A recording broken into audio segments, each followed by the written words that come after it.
In this video, how to fix the Valorant 57 error in League of Legends. Yes. So first you need to go to Task Manager and go to Startup Apps, and you need to scroll down and check the Vanguard tray. Yes, this should be in enable mode. If it should be in disable mode, means you need to enable it, and go to Riot Client Services. It should be in enable mode. Yes, check this too, and after checking the two options, go to services. Yes, click services, and here you can scroll down and you can check for VGC. Scroll down and you can see the VGC. It should click it and right click and go to properties. Yes, and here you can see it should be in automatic mode and the service status should be in running mode. Okay, so if it's not running means you need to click start. Yes, and after that check once time and after that go to apply and click OK.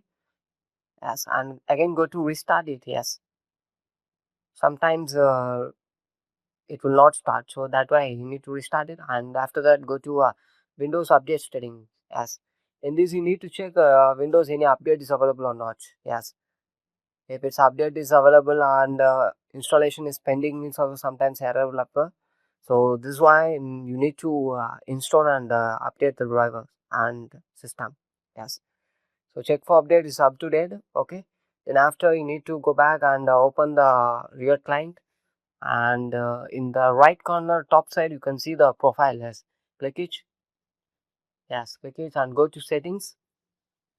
In this you can see the open Riot client on start app. It should be enabled and hardware acceleration should be turned on. Yes, after that go to click the game icon, and you can see the bottom repair is there. You need to click the repair option.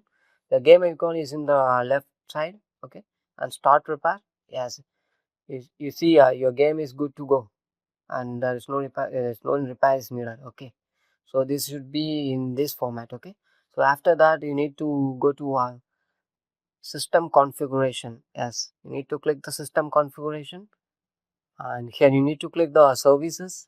Yes, and click the hide all Microsoft services. Yes, and disable it. Once click the apply and click OK. So after that you need to restart.